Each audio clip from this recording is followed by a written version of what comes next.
Ini terdapat tiga tahapan perpindahan material. Yang pertama adalah gerakan perpindahan semua elemen material, mulai dari sumber asalnya, dari mana kita mendapatkan bahan bakunya, sampai tempat gudang penyimpanan kita.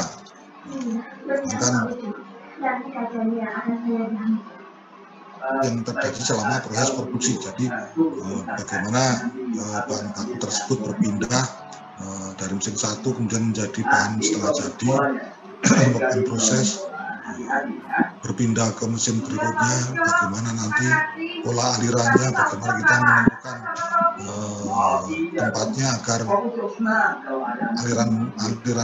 aliran barang tersebut dapat diakomodir oleh space yang kita miliki. Gerakan material dari tempat produksi kita menuju ke lokasi konsumen kita. Itu adalah tiga, kalau kita ilustrasikan gambarnya seperti ini. Jadi material itu mengalami tiga tahapan, mulai dari tempat kita mendapatkan atau sumber kita mendapatkan bahan bakunya, kita datangkan ke lokasi produksi kita, maka di situ adalah tahapan pertama. Tahapan berikutnya adalah pergerakan material di dalam lingkungan produksi kita. Jadi material itu kan berubah dari bahan baku menjadi bahan setengah jadi dan berproses sampai akhirnya menjadi bahan jadi atau produk yang siap kita limpahkan ke konsumen. Di dalam proses produksi tersebut juga terdapat pola aliran material.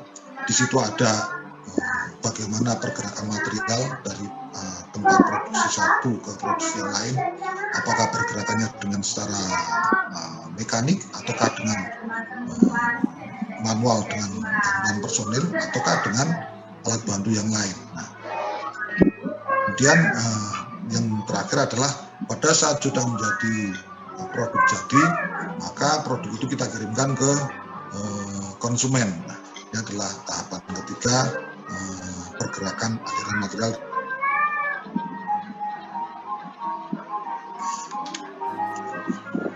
Di dalam proses produksi, kalau kita gambarkan di dalam unit-unit kerja itu banyak sekali yang berperanan di situ. Kalau kita sebut di situ sebagai 5M, itu ada unsur orangnya atau personilnya, ada unsur mesinnya, mesin produksi, ada unsur materialnya, kemudian ada unsur metodenya, bagaimana kita melakukan proses produksi tersebut, dan di situ juga ada money atau modal kapital kita yang kita sertakan untuk membuat suatu produk tersebut. Nah, setiap tempat-tempat kerja tersebut diorganisasikan dalam masing-masing departemen. Jadi ada departemen produksi, ada departemen perencanaan, hingga secara kesatuan itu membentuk suatu pabrik atau istilahnya membentuk suatu industri yang utuh.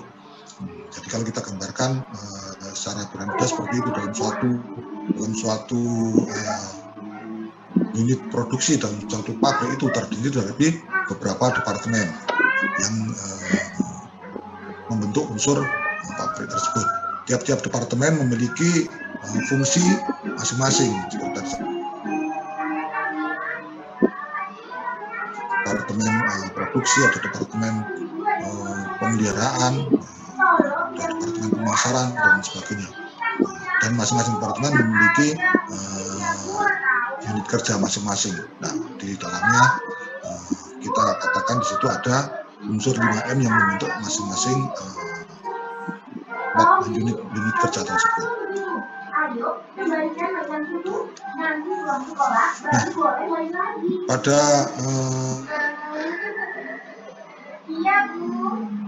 merancang aliran bahan tersebut ada beberapa prinsip yang perlu kita perhatikan pada saat kita merencanakan bagaimana nanti kita meletakkan stasiun-stasiun kerja tersebut agar aliran bahan yang berlangsung dapat terjadi dengan baik. Yang pertama adalah kita harus memaksimalkan lintasan aliran langsung, yaitu aliran yang tidak mengalami pemotongan. Jadi kita harus mengusahakan lintasan-lintasan tersebut berupa lintasan yang tidak terpotong.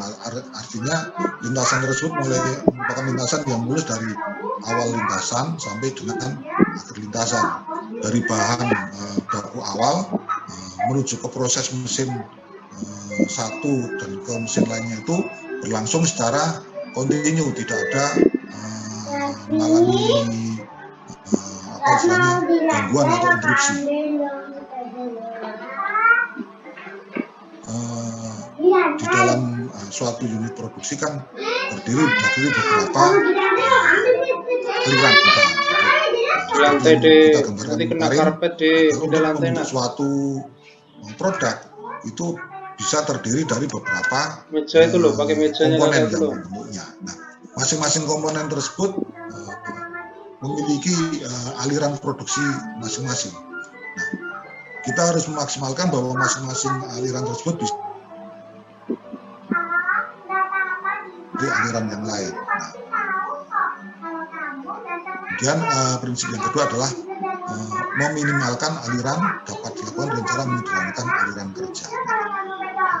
Jadi kita harus bisa menganalisa bagaimana proses kerjanya, bagaimana prosesnya untuk membentuk suatu komponen produk, sehingga masing-masing komponen tersebut dapat dikerjakan oleh mesin-mesin.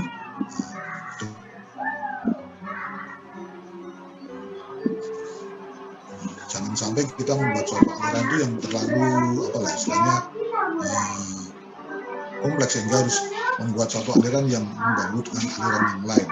Kita harus meminimalkan aliran tersebut. Kemudian prinsip yang ketiga adalah meminimalkan biaya akibat perpindahan bahan. Nah, tidak bisa kita pungkiri bahwa tiap perpindahan barang dari stasiun kerja satu ke stasiun kerja yang lain itu tentunya perpindahannya, apakah baik itu biaya akibat, misalkan kalau misalnya perpindahan itu sudah menggunakan mekanisme conveyor berjalan, ataupun menggunakan tenaga personil yang memindahkan dari stasiun kerja satu ke stasiun kerja lain, itu adalah tentunya juga masing-masing memerlukan biaya untuk pemindahan bahan tersebut. Kita harus bisa meminimalkan biaya pemindahan bahan tersebut.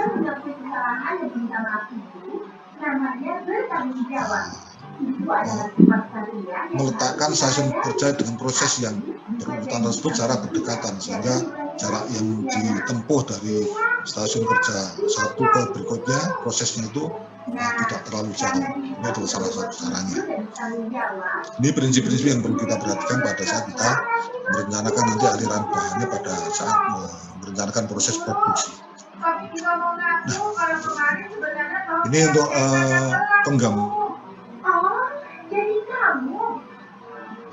gambarkan seperti ini.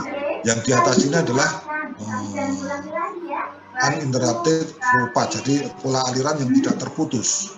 Nah, ini yang harus kita maksimalkan. Jadi aliran bahan dari A ke B, kemudian ke C dan ke D di sini ini tidak mengalami hambatan. Jadi dia berlangsung secara kontinu tanpa ada hambatan. Namakan sebagai interrupted flow path, istilahnya pola aliran yang terinterupsi, terputus. Jadi kita lihat di sini ada pergerakan bahan yang terjadi saling silang. Dan dari A ke B dia silang ke I, kemudian dari G dia bergeser ke aliran yang B, dan dari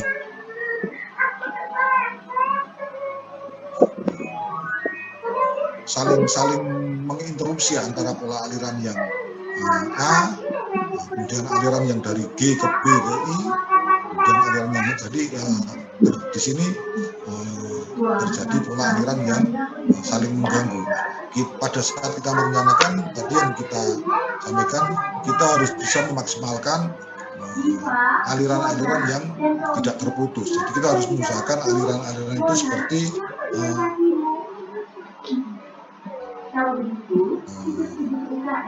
pola sendiri, pola aliran yang tidak terputus. Ini yang harus kita maksimalkan. Walaupun memang kadang-kadang dalam merencanakan suatu tata letak di sini juga karena mungkin keterbatasan tempat, keterbatasan mesin produksi, sehingga tidak bisa dihindari untuk terbentuk juga aliran yang mengganggu interaktif tempat. Tapi kita harus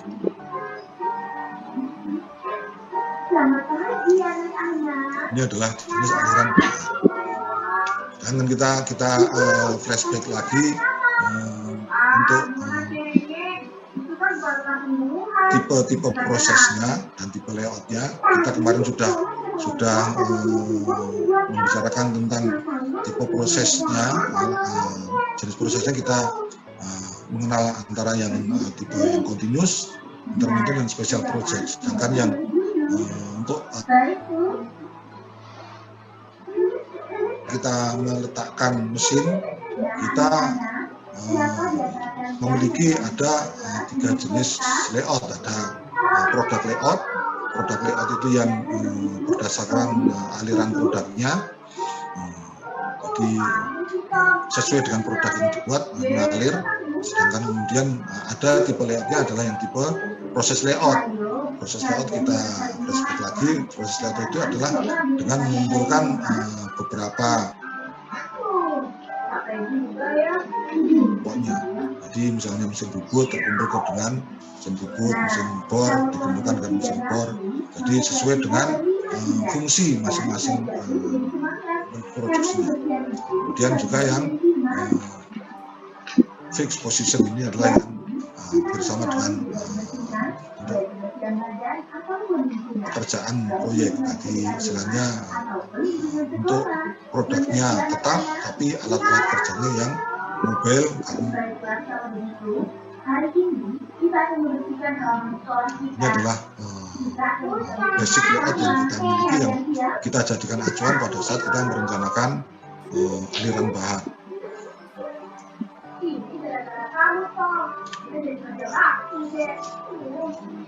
Kita flashback lagi, yang produk layout kita lagi bahwa produk layout ini menggunakan untuk fasilitas produksinya menggunakan mesin-mesin proses operasi pembuatan produk. Jadi untuk membuat produk, mesin-mesin produksi itu walaupun berbeda-beda fungsinya, tapi dia disusun sesuai dengan urutan pembuatan produknya. Jadi mulai dari bahan baku masuk ke mesin pertama, diproses, kemudian berpindah ke mesin kedua, kemudian diproses yang berbeda lagi, masuk ke mesin berikutnya, dan berikutnya sampai masih berupa komponen maupun produk jadi. Jadi istilahnya peletakan disesuaikan dengan urutan kerja mesin-mesin tersebut. Untuk produk layout memang kita ketahui digunakan untuk membuat produk dalam jumlah yang besar atau mass production dengan volume, istilahnya variasi produknya yang sedikit. Jadi untuk produk layout ini karena memang sudah diurutkan sesuai dengan proses pengerjaan bahannya pada mesin-mesin tersebut, maka untuk lintasan aliran bahannya itu sudah diatur sehingga dalam urutan yang misalnya langsung ketemu dari mesin satu ke mesin berikutnya itu berjalan dengan sesuai lebih banyak menggunakan otomatis. Jadi diatur sesuai dengan istilahnya ada kalau kita conveyor yang belum berjalan, jadi dari tempat proses mesin yang satu ke mesin berikutnya itu udah langsung ada semacam antriannya. Jadi barang masuk diproses, barang masuk berikutnya diproses dan berikutnya. Jadi sudah pengaturannya dengan demikian meminimalkan keterlibatan operator di sini. Jadi semua sudah dikerjakan otomatis oleh mesin. Jarak perpindahan materialnya sudah bisa diatur secara efisien. Jadi jaraknya sudah dibuat seminimal mungkin, jaraknya dibuat sedekat mungkin sehingga proses tersebut dapat berjalan dengan baik. Pada produk layout ini antara mesin satu dan mesin yang lain sudah dapat dilaksanakan balancing produksinya, sehingga di situ tidak ada barang-barang setengah jadi atau proses yang menumpuk, sehingga dapat dimaksimalkan, tidak ada gudang setengah jadi, proses berjalan secara terus-menerus. Jadi penggunaan yang produk layout ini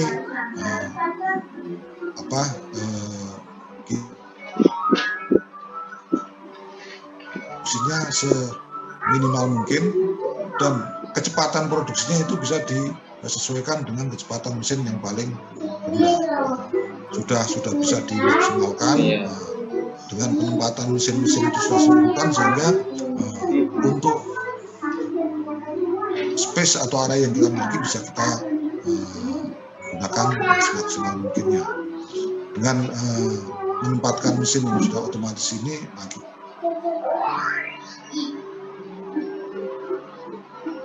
kan inspeksi, pemeriksaan itu bisa lebih mudah karena semua sudah otomatis, tidak mengurangi, istilahnya meminimalkan campur tangan operator di situ.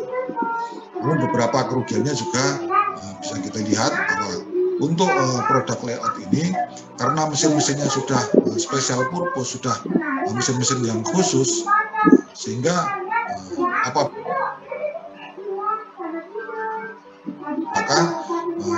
proses produksi tersebut akan terhenti, istilahnya terputus proses produksinya, sehingga apabila terjadi kerusakan mesin maka semua lini produksi juga akan terputus. Nah, kemudian untuk masalah kecepatan, kita tidak bisa memaksimalkan kecepatan mengikuti kecepatan produksi salah satu mesin yang handal. Kita istilahnya kecepatan produksi ini akan tergantung pada kecepatan mesin yang paling rendah. Artinya apa? Karena sudah dialirkan dalam satu proses produksi, maka semua kecepatannya harus dibalancing atau diseimbangkan, sehingga kecepatannya menyesuaikan dengan kecepatan yang paling rendah. Kalau tidak dibalancing, tidak disamakan kecepatannya, maka akan bisa memungkinkan terjadinya hambatan apabila ada mesin yang rendah itu dia mendapatkan suplai dari mesin sebelumnya yang produksinya lebih tinggi, sehingga akan ada penumpukan work in process di situ. Kemudian kerugian lain apabila kita menggunakan produk layout ini, karena mesin-mesinnya itu adalah mesin-mesin, artinya mesin-mesin tersebut hanya bisa mengerjakan pekerjaan sesuai dengan yang sudah direncanakan, tidak bisa digunakan untuk kegiatan lain, sehingga investasi untuk pembelian mesin tersebut juga lebih mahal karena merupakan mesin yang khusus.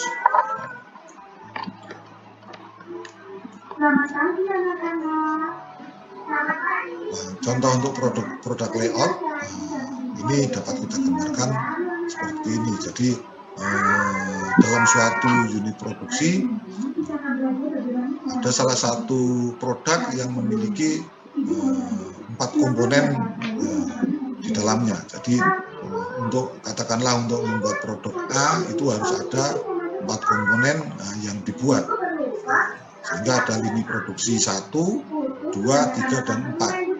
Masing-masing lini rancang dengan aliran langsung yang tidak terputus, yang uninterrupted flow path tadi. Jadi masing-masing komponen ini sudah direncanakan dibuat dalam 4 lini produksi di sini. Masing-masing komponen dibuat, kemudian ada tempat di sini proses perakitannya. Untuk kecepatan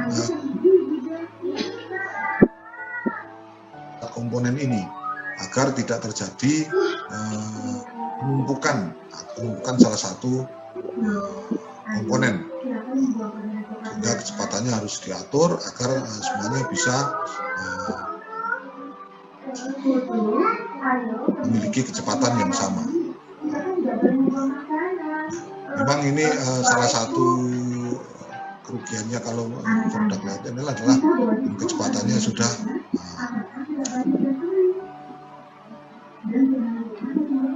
beberapa mesin yang memiliki kecepatan produksi yang tinggi, dia harus menyesuaikan dengan kecepatan mesin yang paling rendah agar perjalanan produk ini bisa optimal, tidak ada penumpukan. Ini adalah contoh produk layout, perencanaan aliran bahannya seperti ini. Jadi ini aliran yang bagus, tidak ada aliran yang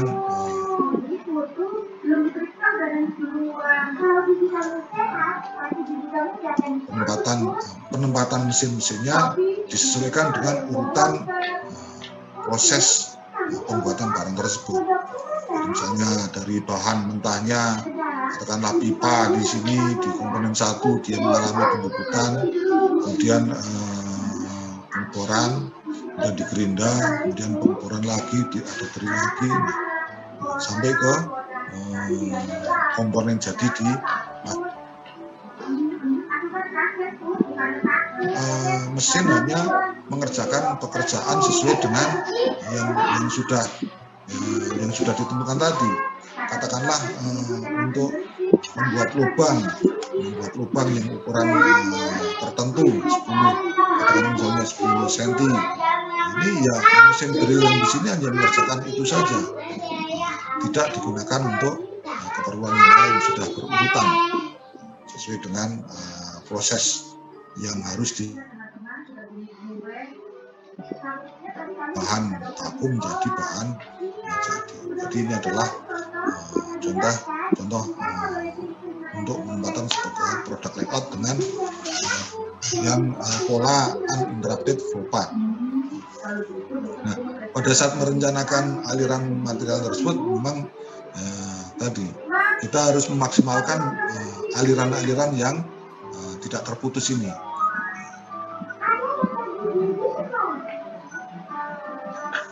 Memaksimalkan aliran yang tidak terputus, meminimalkan yang terjadinya intervensi antara aliran satu dan lain, dan meminimalkan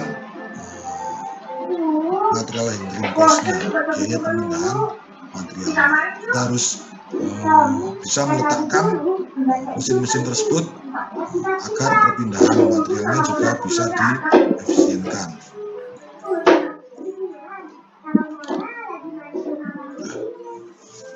Kemudian untuk pola-pola aliran bahannya, kita mengenal beberapa pola aliran dasar. Botolnya minumnya kakak pola aliran yang mengikuti garis lurus, straight line, pola aliran lurus, atau dikenal juga sebagai e-flow, karena huruf I kan lurus gitu ya, lurus garis. Kemudian ada pola yang serpentin atau zigzag S-flow, jadi gerakan zigzag kiri kanan S-flow. Nah, kemudian ada juga pola aliran seperti loop U atau U-flow. Ini adalah pola-pola aliran yang kita terapkan, sehingga bagaimana kita nanti meletakkan stasiun-stasiun kerja, dan ini juga menyesuaikan dengan tempat yang kita miliki. Ini adalah pola-pola aliran dasar. Nah, pada kenyataannya saat ini beberapa pabrik atau industri itu penerapan pola alirannya ini juga tidak murni seperti pola aliran dasar ini, tapi sudah merupakan kombinasi karena memang juga menyesuaikan dengan tempat yang dimilikinya.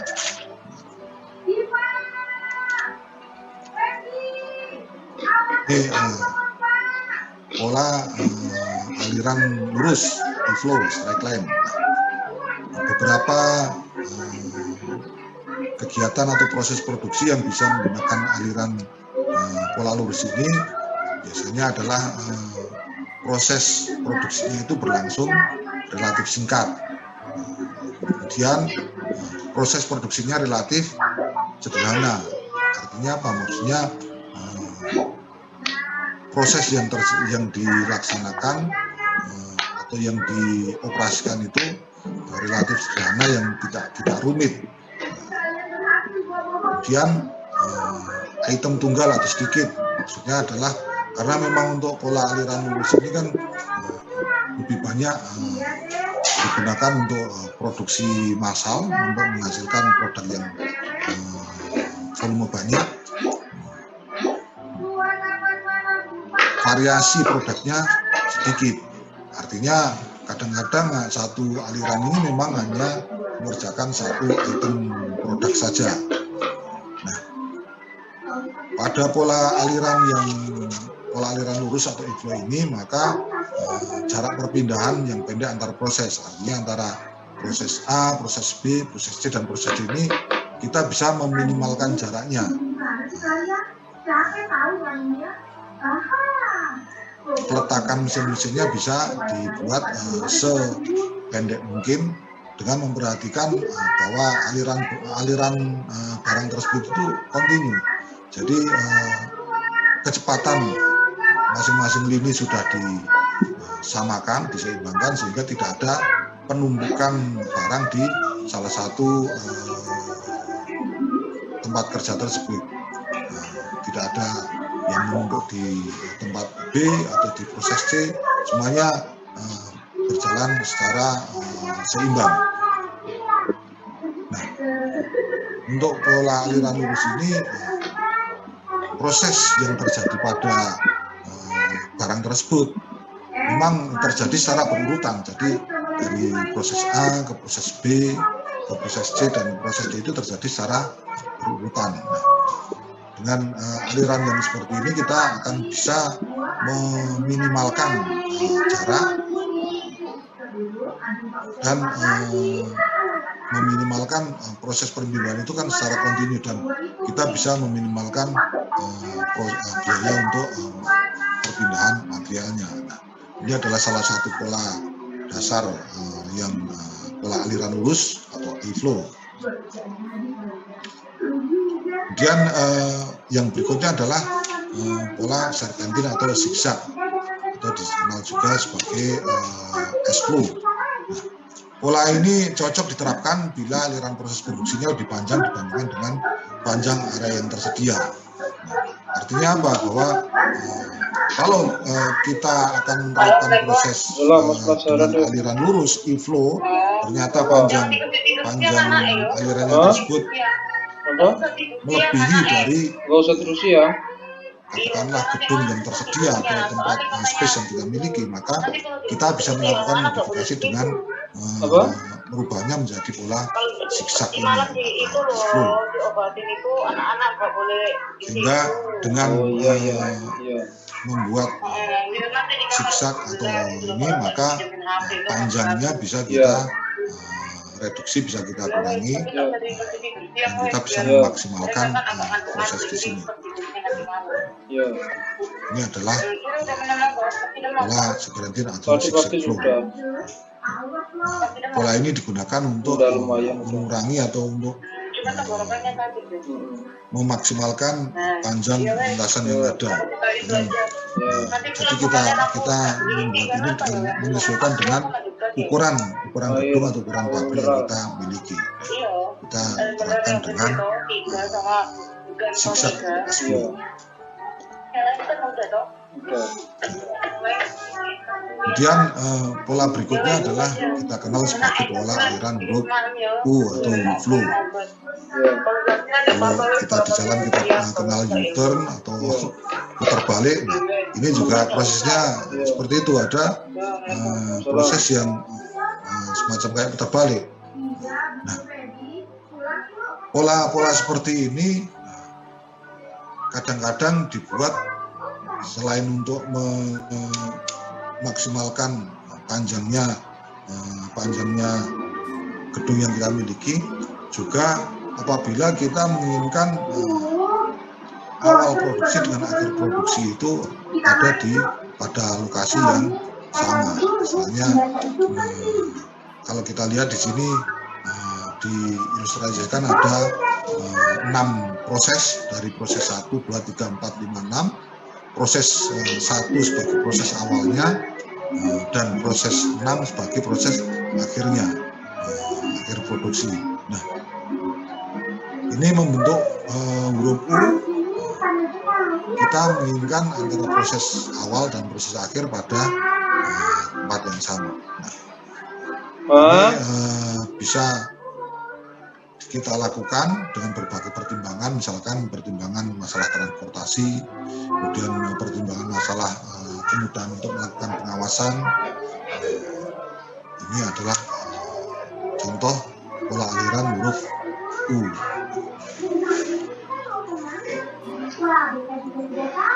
Kemudian jadi pola dasarnya itu ada pola I, pola zigzag, dan pola U. Sedangkan pada pengembangannya ada beberapa pola yang dikembangkan lagi.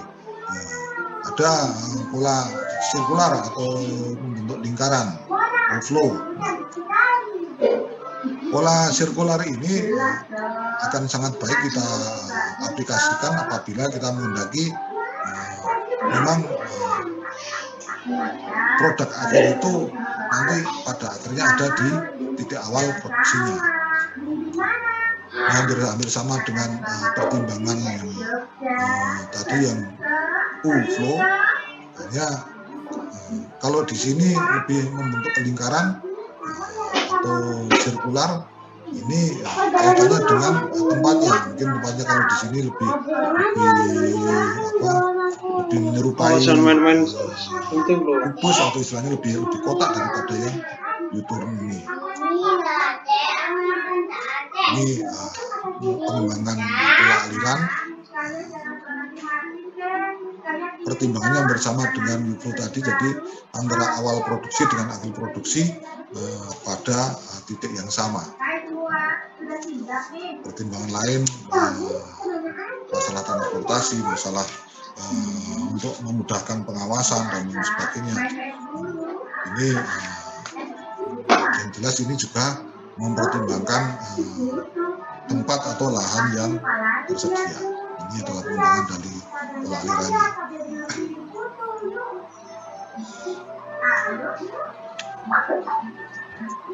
Kemudian ini pola yang merupakan modifikasi juga. Jadi ini menyesuaikan dengan tempatnya. Di sini dengan tujuan untuk suatu kelompok kerja dari memperoleh garis aliran produk melewati suatu kelompok kerja dari area yang saling berkaitan. Jadi antara proses pertama, kedua, ketiga, keempat, kelima, dan keenam ini memiliki tempat yang berdekatan dan saling berkaitan di sini. Pola-pola yang seperti ini biasanya untuk material handlingnya perbedaannya juga apabila memang dilakukan secara mekanik atau istilahnya tidak tidak otomatis, tidak dengan pola conveyor, tapi sudah misalnya dengan ada peran operator di situ. Kemudian terbatasnya ruang dan dikehendaknya adanya pola aliran yang tetap. Jadi ini untuk mensiasati apabila ruangannya memang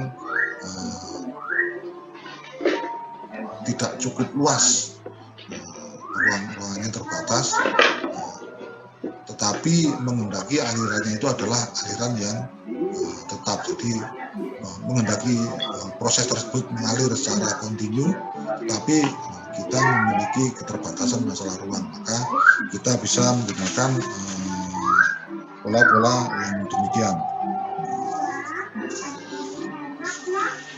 Untuk pola out and ini memang dengan menempatkan pola seperti ini, maka lintasannya menjadi pendek. Nah, ini akan sangat efisien apabila kita memang hanya memiliki ruang-ruang yang terbatas. Ini tadi adalah gambaran apabila kita menggunakan produk layout. Produk layout memiliki beberapa alternatif untuk membentuk suatu pola aliran tersebut. Nanti tergantung dari bagaimana lahan yang kita miliki, bagaimana kita menempatkan stasiun kerja, sehingga mana yang paling efisien, apa kita membuat pola aliran lurus, apa kita membuat suatu yang zigzag atau dengan pola U atau dengan sirkular, maka ini akan menyesuaikan bagaimana lahan yang kita miliki dan seberapa panjang aliran produksi yang harus kita laksanakan untuk merubah dari bahan baku menjadi bahan jadi. Nah, ini adalah yang bisa kita pertimbangkan pada saat kita merencanakan aliran materialnya. Nah, kemudian alternatif berikutnya selain produk layout adalah dengan proses layout. Kalau proses layout kita menempatkan alat-alat kerja dikelompokkan sesuai dengan fungsi masing-masing alat kerja tersebut. Kalau dalam permesinan, ya, kita kelompokkan mesin bubut, kita jadikan satu lokasi dengan mesin bubut yang lain. Mesin gerinda kita kelompokkan dalam satu tempat yang memang khusus untuk kegiatan menggerinda. Mesin bor kita letakkan pada satu tempat yang memang khusus untuk membuat istilahnya mengebor material. Nah, untuk proses layout ini kebanyakan digunakan untuk proses manufaktur yang memang berdasarkan pesanan. Berdasarkan pesanan, volume produk yang dihasilkan itu tidak terlalu banyak karena sesuai dengan pesanan tersebut, dan variasinya lebih banyak. Artinya apa? Bahwa ini adalah produk yang customized, produk yang sesuai dengan keinginan konsumen. Sehingga untuk yang proses layout ini yang perlu diperhatikan juga adalah masalah keterampilan operatornya, karena mesin-mesin yang digunakan pada proses layout ini merupakan mesin-mesin yang bersifat umum. Maksudnya bahwa bagaimana nanti mesin itu mengerjakan proses, maka sesuai dengan yang diperintahkan oleh operator. Jadi bukan mesin yang hanya misalnya dengan kegunaan khusus, tapi mesin-mesin yang masih bersifat umum. Nah, pada proses layout ini nanti yang akan muncul dari permasalahan adalah masalah material handlingnya, atau bagaimana kita menangani aliran material tersebut.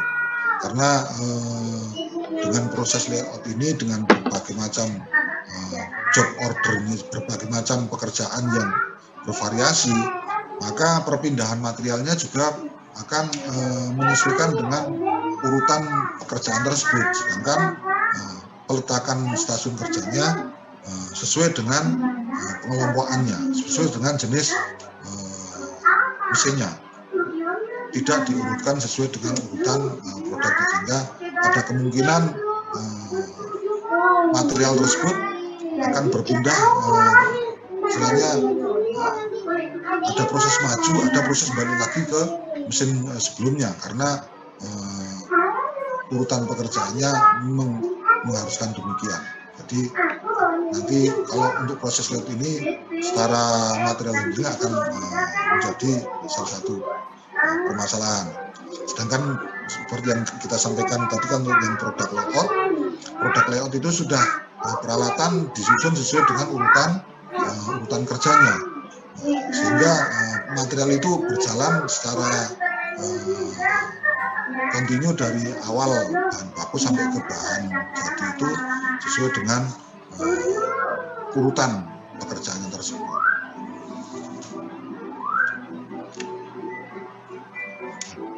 Dengan karakteristik yang proses layout tersebut, memang ada keuntungan dan kerugiannya apabila kita bandingkan dengan yang produk layout.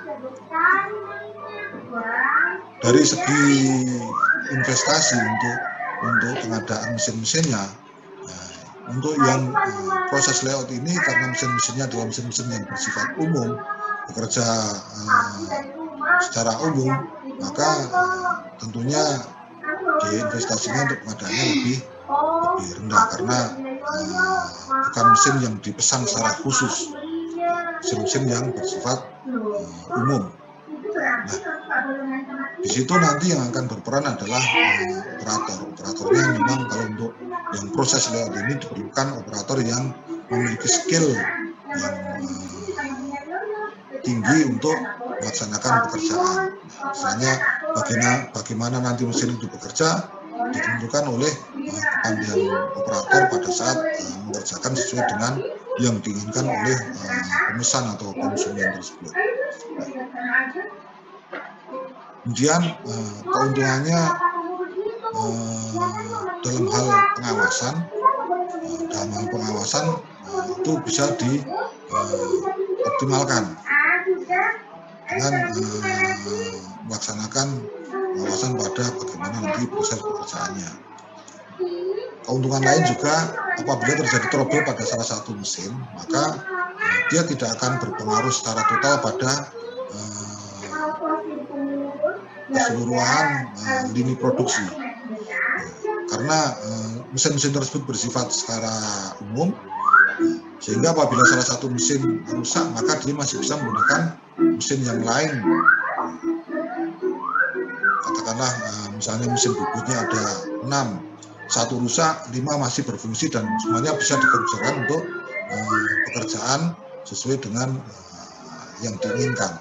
Jadi tidak berpengaruh kepada lini produksi secara total. Hanya terhambat ya mungkin, tapi tidak menghentikan, tidak menutup kegiatan. Istilahnya kerusakan salah satu mesin tidak menyebabkan terjadi breakdown pada mesin-mesin yang lain. Dari segi keuntungannya itu, kerugiannya biaya material handlingnya mahal, tinggi, karena memang dengan pengelompokan mesin tersebut, perpindahan materialnya itu akan lebih panjang.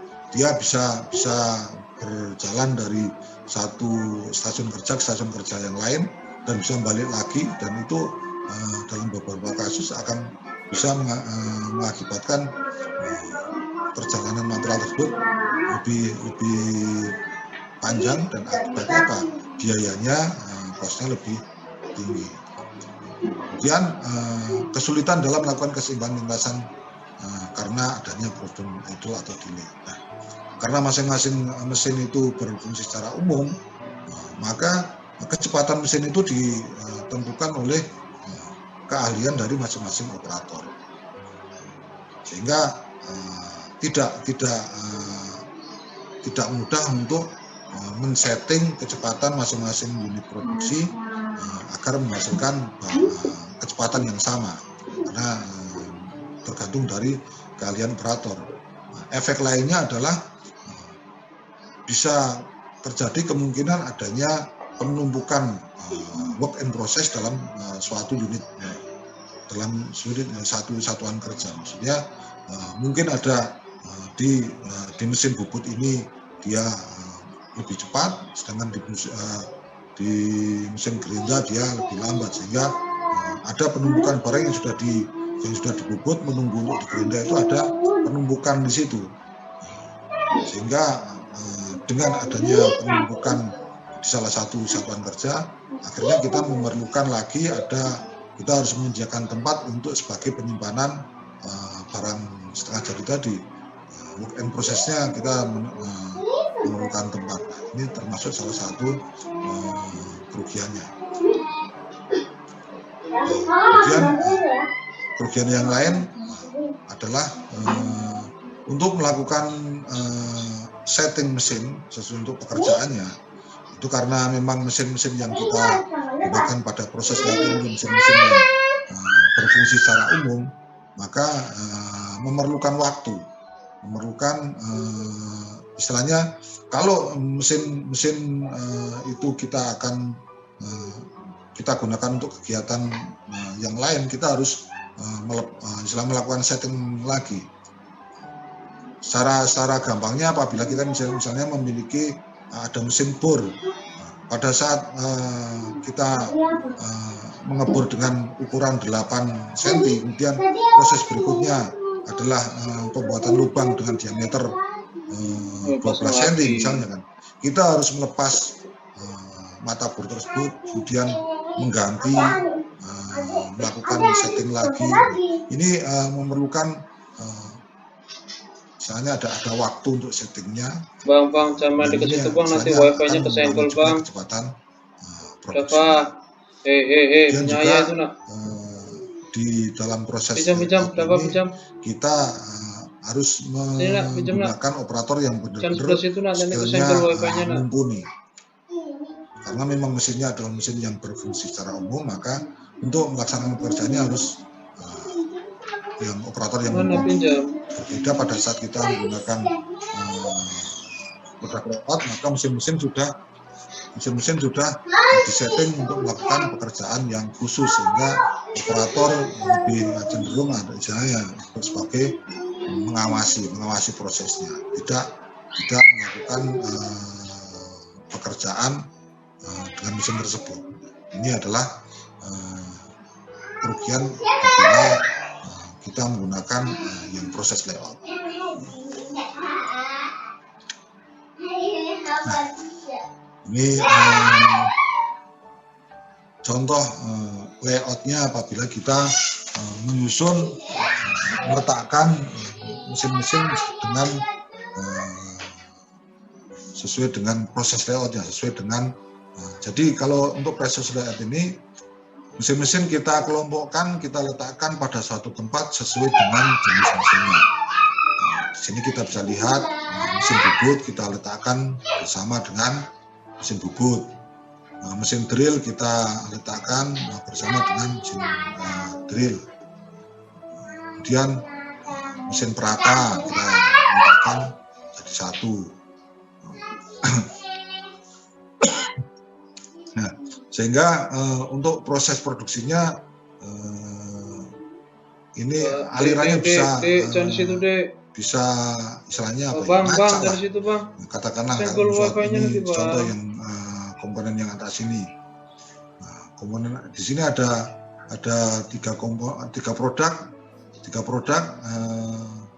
Yang pertama ini mengalami dari mesin bubut, kemudian berikutnya ke mesin perata, kemudian berikutnya ke mesin drill, kemudian ke mesin las, baru masuk ke pengecatan.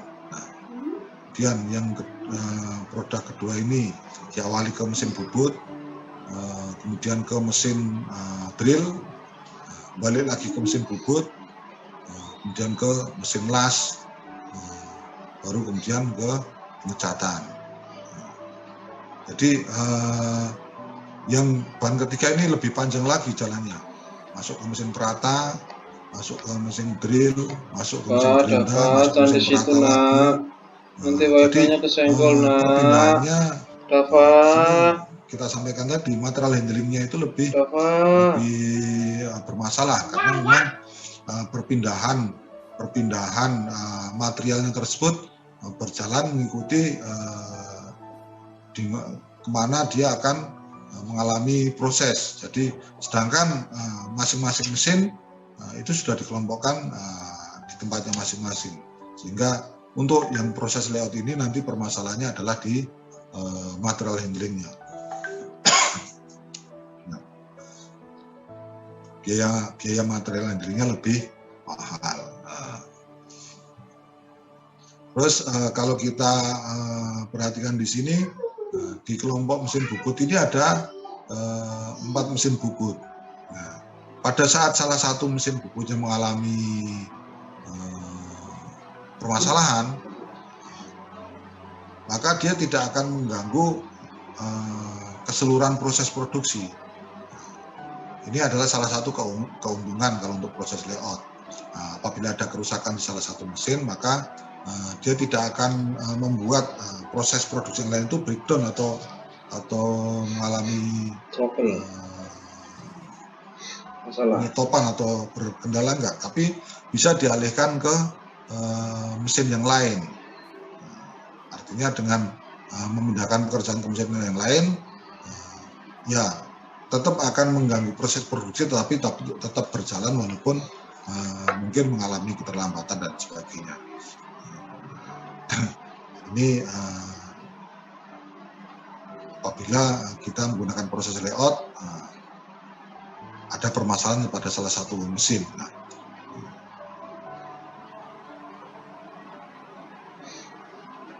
perbedaan antara proses layout dan produk layout pada prinsipnya yaitu masalah aliran bahannya, kemudian peletakan mesinnya, akhirnya nanti akan berakibat pada material handlingnya, cost-nya akan lebih mahal untuk pada proses layout.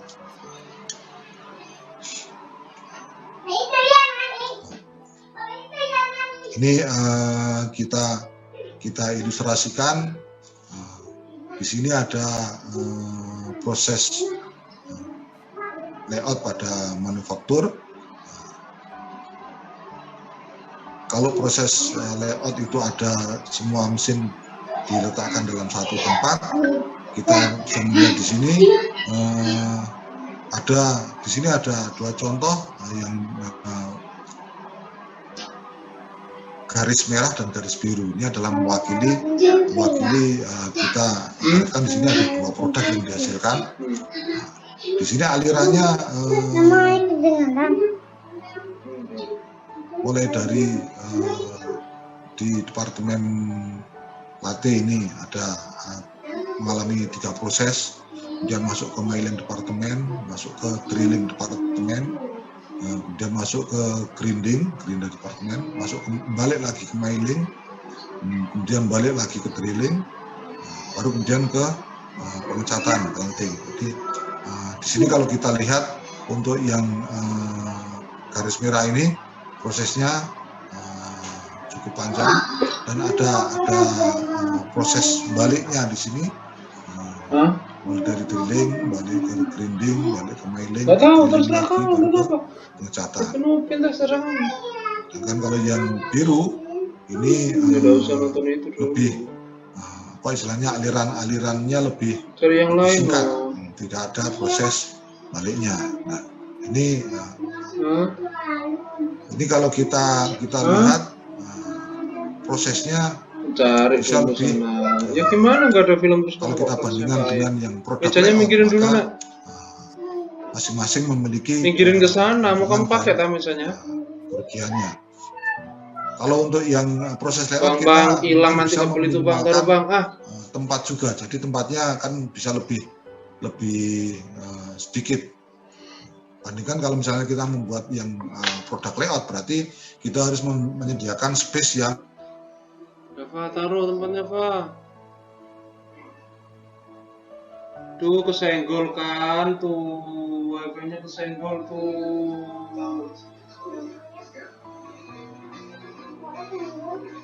Iya kesenggol tadi mati tuh.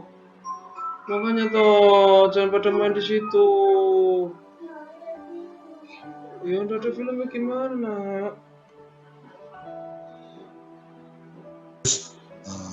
Menganalisa dari awal kira-kira bagaimana proses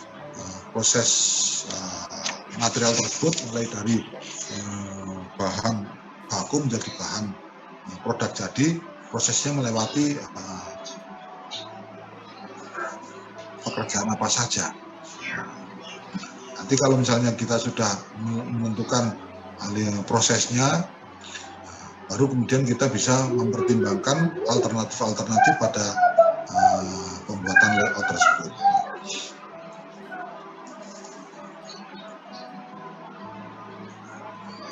Kemudian layout yang ketiga adalah yang fixed layout.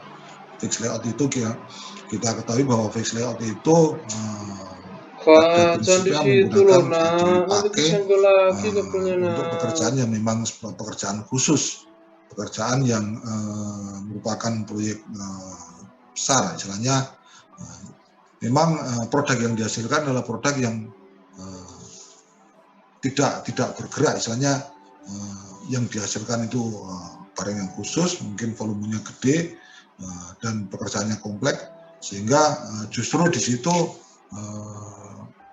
peralatan kerjanya yang berpindah-pindah,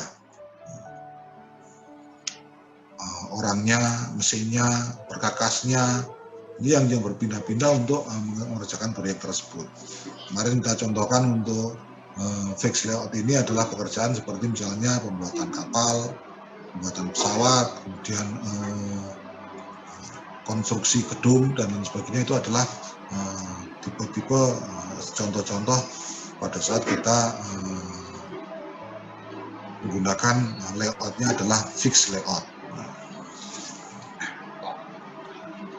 Di sini kita ilustrasikan untuk fixed layout ini adalah pembuatan pesawat. Jadi pembuatan pesawat ini tentunya kan produknya tetap berada di suatu workshop.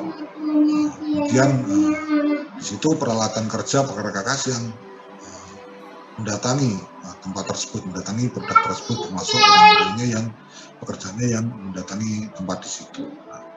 Itu adalah fixed layout.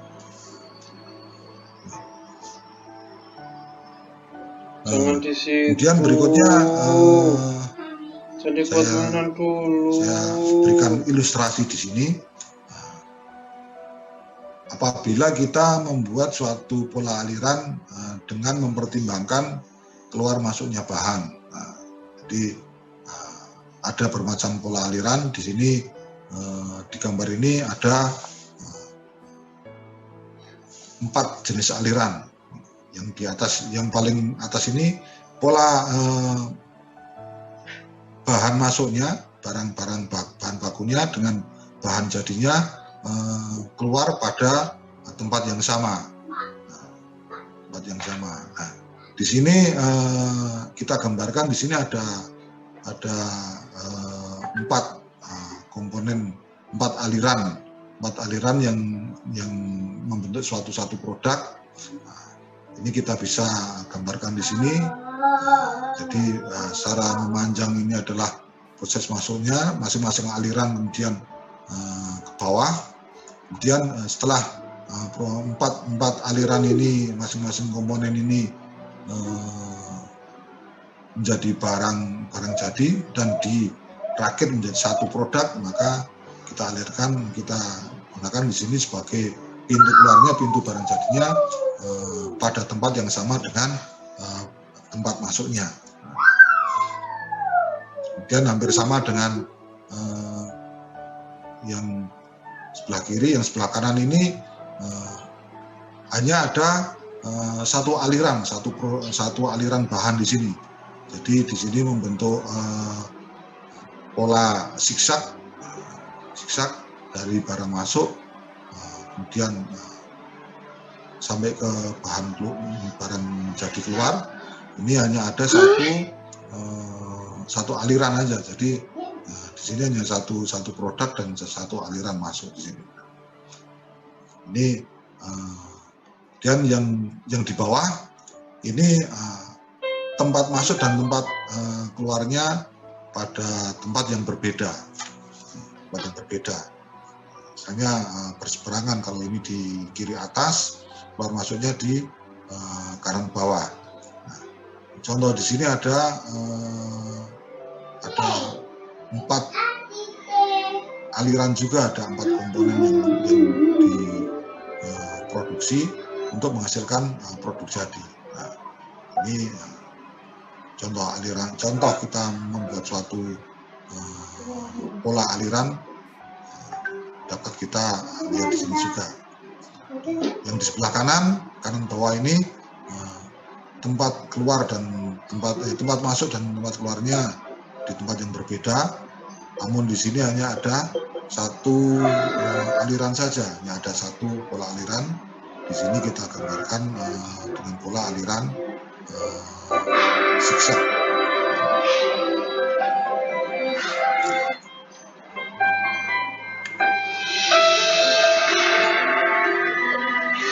Ini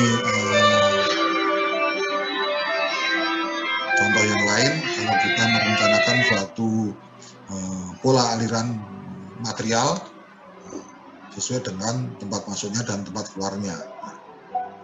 Contoh yang di atas ini tempat masuknya dan tempat keluarnya pada sisi yang sama tetapi pada tempat yang berbeda. Misalnya kalau di ini suatu bangunan besar, ini pada kiri atas sebagai tempat masuknya dan sebagai tempat keluarnya di kiri bawah, ada satu sisi yang sama. Di sini ada 3 aliran di dalamnya. Sedangkan yang di kanan ini dengan tempat masuk hampir sama, tetapi hanya ada satu aliran. Terus itu dulu. Demikian juga yang di bawah ini. Untuk tempat masuknya dan tempat keluarnya terletak pada sisi yang berbeda. Dan masing-masing ini juga ada multi, ada banyak aliran. Di sini ada 5, dan di sebelah kanan ada 4. Ini memilih tempat masuk dan tempat keluarnya berbeda. Nah, pertimbangan untuk meletakkan ini juga menata aliran ini tentunya juga dengan pertimbangan seperti masalah transportasinya, masalah istilahnya aksesnya. Akses di sini misalnya bangunan ini pintu masuknya yang lebih bagus yang mana. Nah, mungkin menyesuaikan dengan misalnya karena terletak di pojok dekat pagar, maka mungkin kita membuat tempat masuk dan tempat keluarnya itu mepet dengan pagar yang tidak ada aksesnya. Nah, sehingga pada saat kita melakukan perencanaan aliran bahan, maka ada hal-hal yang perlu kita perhatikan. Kita harus dapat mengidentifikasi seluruh elemen-elemen yang akan bergerak mengalir melalui mesin-mesin tersebut. Bagaimana nanti materialnya berjalannya. Kemudian jadi mana di dulu dalam setiap proses produksi kan ada istilahnya sisa. Katakanlah sisa atau limbah hasil scrapnya atau scrap materialnya, buangannya. Kemudian juga kita juga harus memperhatikan tenaga kerjanya, operatornya yang ada di situ. Kita harus juga memperhatikan mesin-mesinnya dan peralatan-peralatan produksinya, bagaimana nanti kita menempatkannya. Jadi selanjutnya kita harus dapat mengidentifikasi yang berperanan di situ, mulai dari materialnya, skrapannya,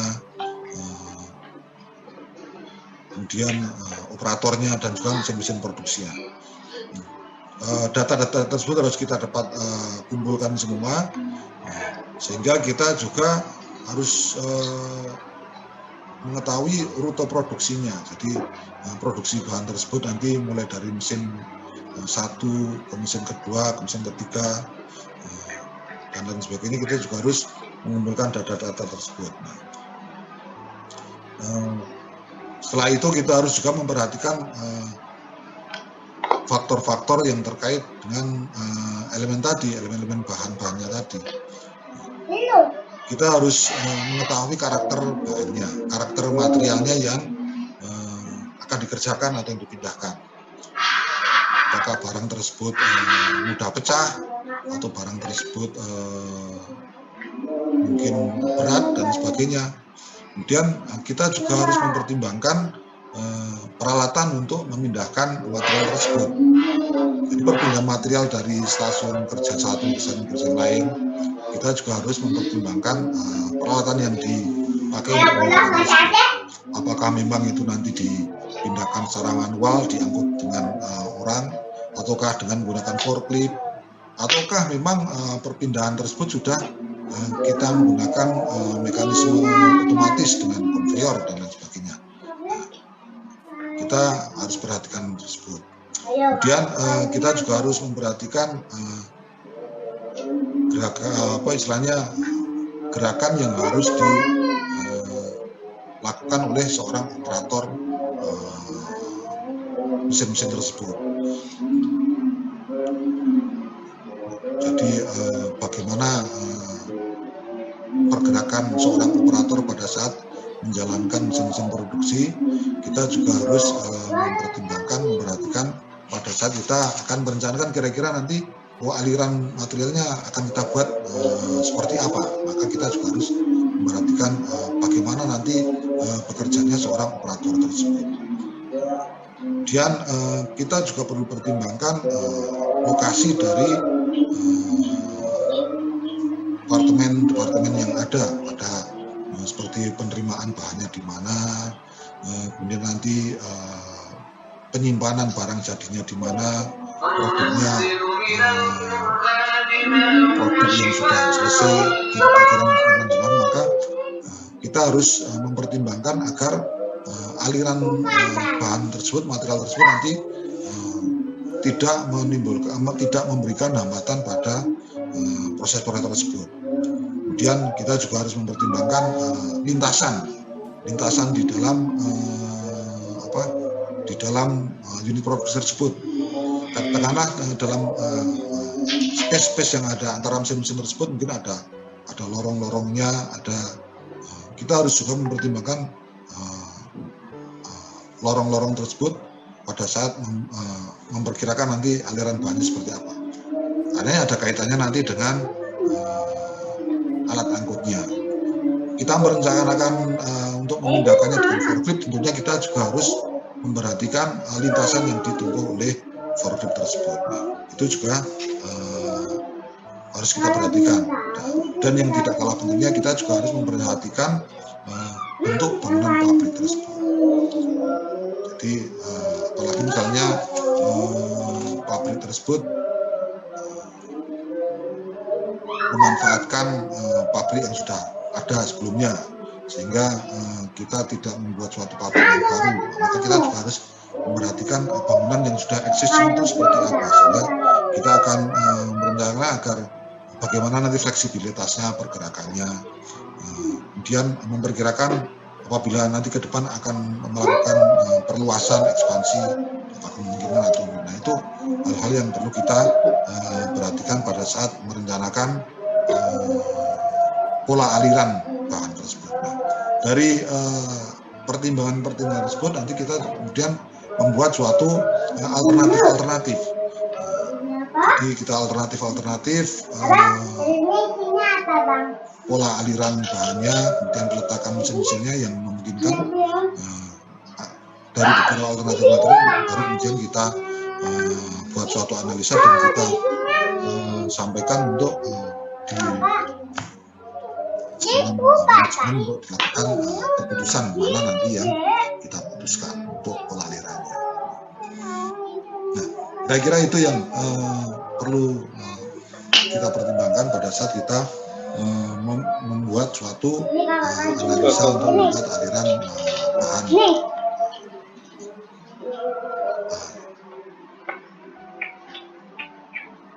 Ada pertanyaan, ada diskusi ini yang perlu kita sampaikan materi pagi ini.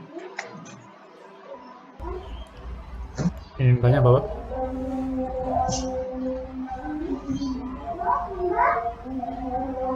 Silakan. Siapa izin Kapten Brian izin.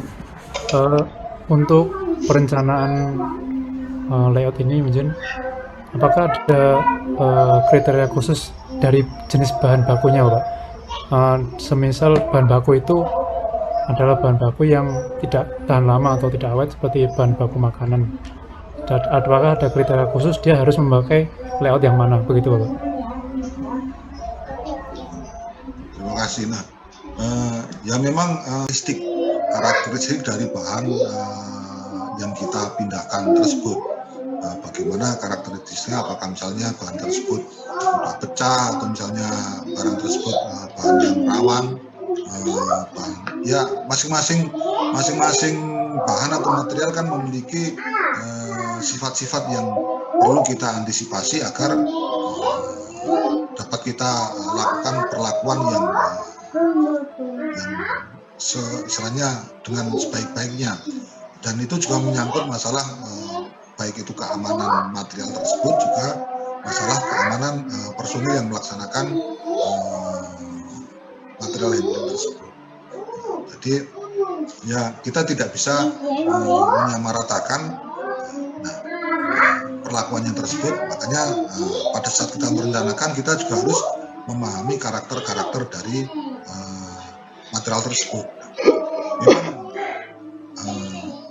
benar bahwa kita harus memperhatikan sifat-sifat khusus dari material tersebut. Tentunya juga kita harus menyediakan antisipasinya. Misalkan barang tersebut bersifat korosif, maka kita harus juga menggunakan peralatan tersebut yang anti korosi.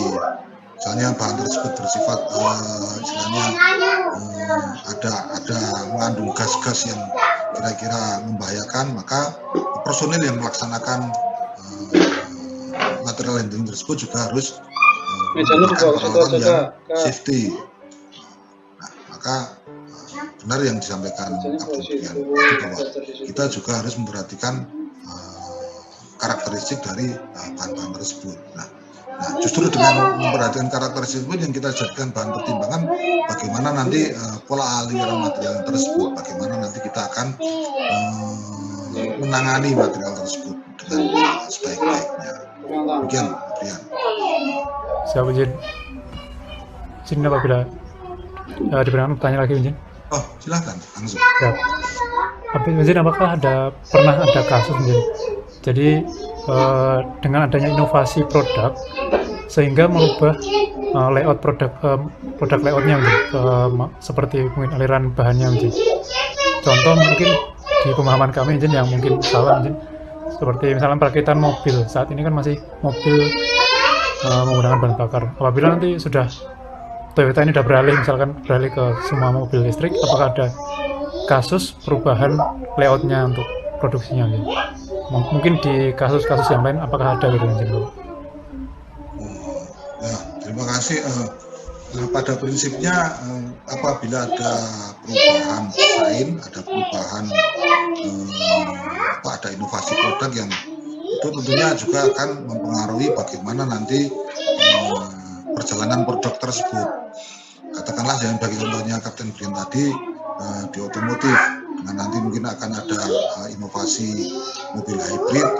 Tentunya kan selain mesin yang ada saat ini, mungkin nanti akan ada penambahan baterai, penambahan karburetor dan sebagainya. Tentunya nanti kan akan mempengaruhi urutan proses produksinya. Katakanlah setelah pemasangan mesin ini ada penambahan, ini kan berarti ada perubahan urutan proses. Dengan perubahan urutan proses ini tentunya kan nanti akan ada perubahan alat produksi yang mulia, berarti kan ada penambahan komponen-komponen, dan itu juga akan berubah di kemungkinan layoutnya berubah bisa jadi kalau misalnya layoutnya tidak berubah, mungkin ada penambahan penambahan alat produksinya, katakanlah dengan penambahan komponen tadi kan berarti harus ada peralatan yang khusus memasangkan tersebut. Nah, kalau misalnya dalam kasus ini otomotif tadi, mungkin pemahaman saya kalau otomotif itu kan ada seninya antara produk layout dengan fix layout, katakanlah gitu kan. Mungkin pada saat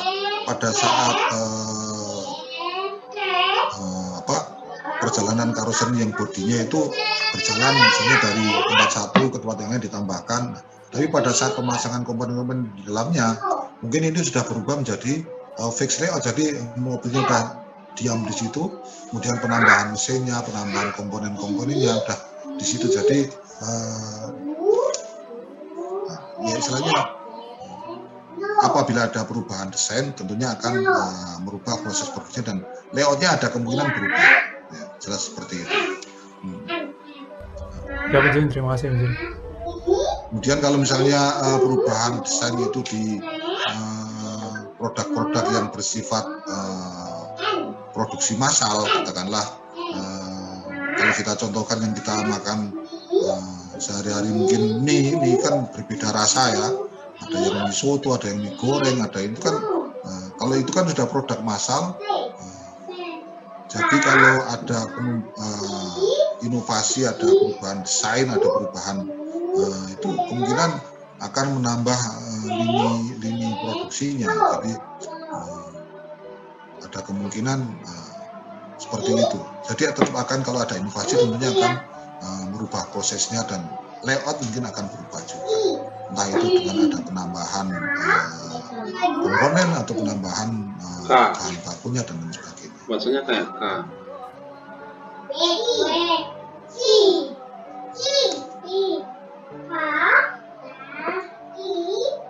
Yang lain?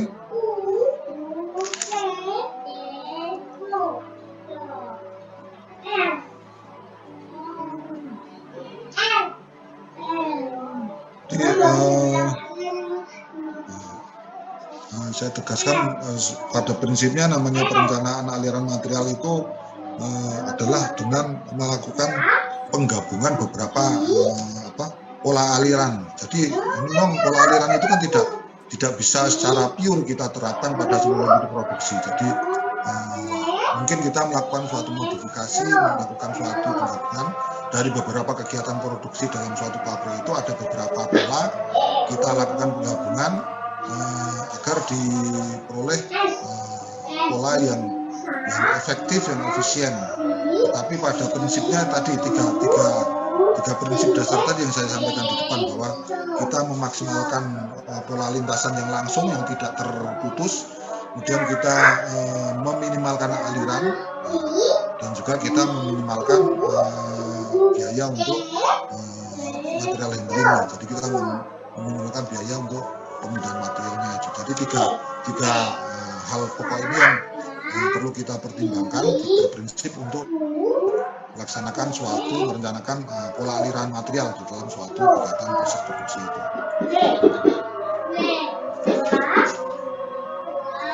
Yang lain? Berikan kesempatan.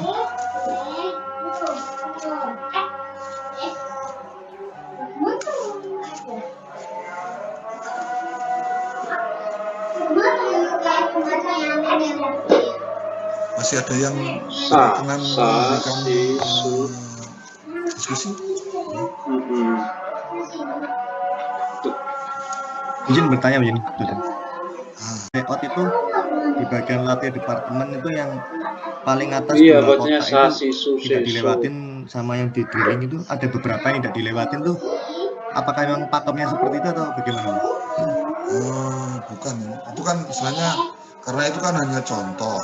Jadi contoh di situ yang digambarkan di situ hanya ada dua produk yang mengalami proses seperti dilatih itu. Produk satu dia mengalami 3 kali proses, tapi peralatan yang lain itu ya dipakai oleh produk yang lain, misalnya kan itu kan hanya contoh saja. Jadi tentunya semua kalau kita merencanakan suatu fasilitas produksi, ya semua mesin itu kan sudah direncanakan untuk melaksanakan kegiatan. Tidak ada kita meletakkan suatu peralatan itu yang sia-sia, istilahnya tidak dipakai. Jadi yang di situ tidak ada alirannya itu ya karena kita hanya memberikan contoh di situ kira-kira ada 2 produk yang dihasilkan dengan aliran seperti itu. Jadi yang lain itu ya digunakan yang lain, contoh saja itu. Ya. Siap, terima kasih Pak.